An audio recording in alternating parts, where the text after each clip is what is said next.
ಬಹುತೇಕ ಈ ಕಿತ್ತೂರು ಉತ್ಸವ ಸ್ವಾತಂತ್ರ್ಯದ ಬೆಳ್ಳಿ ಚುಕ್ಕಿ ವೀರರಾಣಿ ಚೆನ್ನಮ್ಮಾಜಿಯ ಈ ಉತ್ಸವದಲ್ಲಿ ಬಹುತೇಕ ಈ ಸಾಮ್ರಾಜ್ಯ ಅಂತ ಸೊಕ್ಕಿನಿಂದ ಮೆರೆಯುತ್ತಿದ್ದ ಆಂಗ್ಲರನ್ನ ಅಟ್ಟಡಿಸಿ ಹೊಡೆದಂಥ ಪ್ರಪ್ರಥಮ ಮಹಿಳೆ.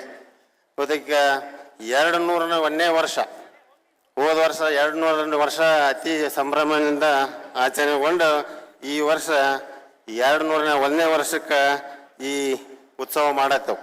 ವೇದಿಕೆ ಎಲ್ಲರಿಗೂ ಗೊತ್ತಿದೆ ಈ ಉತ್ಸವ ಯಾಕೆ ಮಾಡ್ತೇವೆ, ಏನು ಮಾಡ್ತೇವೆ ಅನ್ನೋದಕ್ಕಿಂತ ಈ ಇತಿಹಾಸವನ್ನು, ಚೆನ್ನಮ್ಮಾಜಿ ಅವರ ಇತಿಹಾಸವನ್ನು ಎಲ್ಲ ರಾಜ್ಯಗಳಿಗೂ ರಾಷ್ಟ್ರಗಳಿಗೆ ಮುಟ್ಟಿಸ್ಬೇಕು ಅನ್ನುವಂಥ ಉದ್ದೇಶದಿಂದ ಸಾಂಸ್ಕೃತಿಕ ಎಲ್ಲ ಕಲ್ಚರಲ್ ಇವೆಂಟ್ಸ್ ಜೊತೆಗೆ ಸ್ಪೋರ್ಟ್ಸ್ ಎಲ್ಲನೂ ಕೂಡ ಈ ಉತ್ಸವದಲ್ಲಿ ಆಯೋಜಿಸ್ತೇವೆ. ಅದರ ಜೊತೆಗೆ ಈ ಐತಿಹಾಸಿಕ ಕ್ಷೇತ್ರ ಇದು ಸಾಕಷ್ಟು ಹಿಂದುಳಿದ ಅಭಿವೃದ್ಧಿ ಆಗಬೇಕಾಗಿತ್ತು.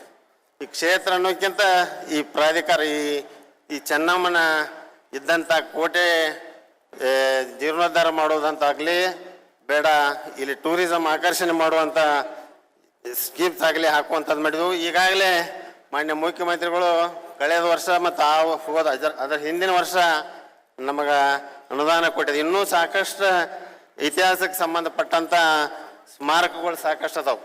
ಯಾಕಂದ್ರೆ ಚೆನ್ನಮ್ಮಾಜಿ ಅವರ ಸ್ಮಾರಕಗಳು ಬಹುತೇಕ ದುಸ್ಥಿತಿಯಲ್ಲಿ ಇವತ್ತಿಗೂ ಭಾಳಷ್ಟು ಅದಾವು. ಅವಕ್ಕೂ ಕೂಡ ಬರುವಂಥ ದಿವಸಗಳಲ್ಲಿ ಅವನ್ನ ಪುನಶ್ಚೇತನ ಬೇಡ, ಅವನ್ನ ಒಳ್ಳೆಯ ರೀತಿಯಿಂದ ಇಡುವಲ್ಲಿ ಆ ಪ್ರಾಧಿಕಾರಕ್ಕೆ ತಾವು ಇನ್ನಷ್ಟು ದುಡ್ಡನ್ನು ಒದಗಿಸ್ಬೇಕಂತ ಕೇಳ್ತಾ, ಅದರ ಜೊತೆಗೆ ಇಲ್ಲಿ ಬಹುತೇಕ ಬಂದಂಥ ಪ್ರಾಧಿಕಾರಕ್ಕೆ ದುಡ್ಡು ಬೇರೆ ಬೇರೆ ಕಡೆ ವಿನಿಯೋಗ ಆಗ್ತಿತ್ತು. ಬಟ್ ಈ ಕಳೆದ 2 ವರ್ಷದಿಂದ ₹1 ಕೂಡ ಕೋಟೆ ಆವರಣ ಮತ್ತು ಇದನ್ನು ಬಿಟ್ಟು ಎಲ್ಲೂ ಅದನ್ನು ಖರ್ಚು ಮಾಡಿಲ್ಲ. ಬಹುತೇಕ ಇನ್ನೂ 1 ವರ್ಷ ಹಿಡಿತದ ಮುಗಿಬೇಕಾದ್ರೆ. ಅದ್ರ ಜೊತೆಗೆ ಥೀಮ್ ಪಾರ್ಕ್ ಕೂಡ ಕೆಲವೇ ದಿವಸದಲ್ಲಿ ಇಲ್ಲಿ ಪ್ರಾರಂಭ ಆಗುವಂಥದ್ದು ಆಗ್ತದೆ.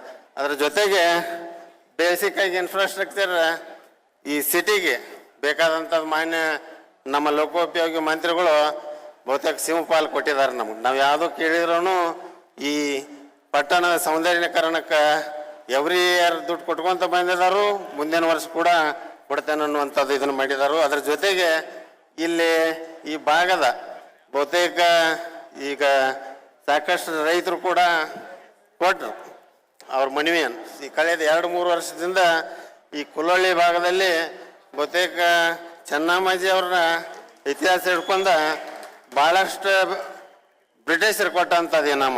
ಬಹುತೇಕ ಎಲ್ಲ ದೇಶ ಪ್ರೇಮಿಗಳಿಗೆ ಇನಾಮ ಕೊಡ್ತಾರೆ, ಇಲ್ಲಿ ದೇಶದ್ರೋಹಿಗಳಿಗೆ ಕೊಡುವಂಥದ್ದಾಗೈತಿ ಇಲ್ಲಿ ಬ್ರಿಟಿಷರ ಕಾಲದಾಗ. ಅದಕ್ಕೆ ಮಾನ್ಯ ಮುಖ್ಯಮಂತ್ರಿಗಳು ಅದಕ್ಕೆ ಸೂಕ್ತವಾಗಿ ನ್ಯಾಯಾಲಯದಲ್ಲಿ ಏನೇನೋ ಆಗಿ ಹೋಗಿದೆ. ಅಲ್ಲಿ ಸುಮಾರು 2-2.5 ಸಾವಿರ ರೈತ ಕುಟುಂಬಗಳು ಅಲ್ಲಿ ಜೀವನ ಮಾಡತ್ತಾರು.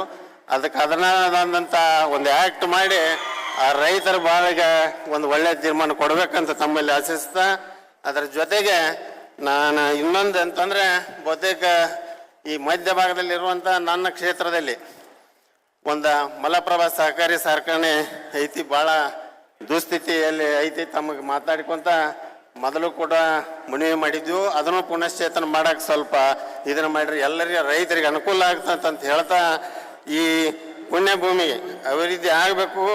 ಅದರ ಜೊತೆ ಸರ್ಕಾರ ಕೂಡ ರಾಣಿ ಚೆನ್ನಮ್ಮಳ ಇತಿಹಾಸಕ್ಕೆ ಸಂಬಂಧಪಟ್ಟಂಥ ಎಲ್ಲ ಐತಿಹಾಸಿಕ ಸ್ಥಳಗಳನ್ನು ರಾಷ್ಟ್ರೀಯ ಸ್ಮಾರಕಗಳನ್ನಾಗಿ ಘೋಷಣೆ ಮಾಡಿ ರಾಜ್ಯ ಸರ್ಕಾರ ಹಾಗೂ ಮಾನ್ಯ ಮುಖ್ಯಮಂತ್ರಿಯ ನೇತೃತ್ವದಲ್ಲಿ ಜಿಲ್ಲಾ ಉಸ್ತುವಾರಿ ಸಚಿವರ ಸಾರಥ್ಯದಲ್ಲಿ ಕಿತ್ತೂರಿನ ಅಭಿವೃದ್ಧಿಗೆ ಸದಾ ಪ್ರಯತ್ನಶೀಲರಾಗಿರ್ತೇನೆ ಎಂದು ವೇದಿಕೆ ಮೂಲಕ ಹೇಳ್ತಾ, ಹೋದ ವರ್ಷ ಮತ್ತು ಈ ವರ್ಷ ಈ ಬಹುತೇಕ ಈ ಪ್ರಾಧಿಕಾರಕ್ಕೆ ಹೆಚ್ಚಿನ ಪ್ರಮಾಣದಲ್ಲಿ ಈಗಾಗಲೇ ಮುಖ್ಯಮಂತ್ರಿಗಳು ಅನುದಾನ ನೀಡಿದ್ದಾರೆ, ಮುಂದೂ ಕೂಡ ಕೊಡ್ತೇನೆ ಅಂತ ಅನ್ನುವಂಥ ಆಶ್ವಾಸನೆ ಕೊಟ್ಟಿದ್ದಾರೆ. ಆ ನಿಟ್ಟಿನಲ್ಲಿ ಬಹುತೇಕ ನಾವೆಲ್ಲರೂ ಚಿರಋಣಿ ಆಗ್ಬೇಕಾಗತ್ತೆ ಅವ್ರಿಗೆ. ಯಾಕೆ ಭಾಳಷ್ಟು ದಿವಸಗಳಿಂದ ಈ ಕೋಟೆ ದುರಸ್ತಿ ಆಯಿತು, ಈ ಥೀಮ್ ಪಾರ್ಕ್ ಆಯಿತು, ಇವತ್ತಿಗೂ ಅವು ಯಾವುದೇ ರೀತಿಯಿಂದ ಅನುದಾನ ಬಂದಿರಕ್ಕಿಲ್ಲ. ಮೊದಲು ಈ ಸಲ ಒಂದು ರೀತಿಯಲ್ಲಿ ಕೋಟೆ ಬಿದ್ದು ಹೋದಂಥ ಕೋಟೆ ಮತ್ತೆ ಅದಕ್ಕೆ ಹಳೆಯ ರೂಪದಲ್ಲೇ ಆರ್ಕಿಯಾಲಜಿಕಲ್ ಡಿಪಾರ್ಟ್ಮೆಂಟ್ದವ್ರು ರಿಪೇರಿ ಮಾಡಿಕೊಡುವಂಥದ್ದು ಮಾಡಾಕತ್ತಿದ್ದಾರೆ. ಬರುವಂಥ 2 ಅಥವಾ 3 ತಿಂಗಳಲ್ಲಿ ಥೀಮ್ ಪಾರ್ಕ್ ಕೆಲಸ ಕೂಡ ಪ್ರಾರಂಭ ಆಕೈತಿ. ಅದಕ್ಕೆ ನಾವೆಲ್ಲರೂ ಕೂಡ ಮಾನ್ಯ ಮುಖ್ಯಮಂತ್ರಿಗಳಿಗೆ ಕೃತಜ್ಞತೆ ಹೇಳ್ತಾ ಈ ವೇದಿಕೆಯಲ್ಲಿ ಹೆಚ್ಚಿಗೆ ಮಾತನಾಡದ ಸಮಯ ಮುಖ್ಯಮಂತ್ರಿಗಳಿಗೆ ಕೊಡಬೇಕಂತ ಅನ್ನುವಂಥ ಒಂದು ವಿಚಾರ ಇಟ್ಕೊಂಡು ಮತ್ತು ನನ್ನ ಭಾಷಣ ಮುಗಿಸ್ತೇನೆ. ಇಲ್ಲಿದ್ದಂಥ ಎಲ್ಲ ಜನರಿಗೆ ಮತ್ತೊಮ್ಮೆ ನಮಗೆ ಧನ್ಯವಾದಗಳನ್ನ ಹೇಳ್ತಾ ಬೋಲೋ ಭಾರತ್ ಮಾತಾ ಕಿ ರಾಣಿ ಚೆನ್ನಮ್ಮಾಜಿ ಅವರಿಗೆ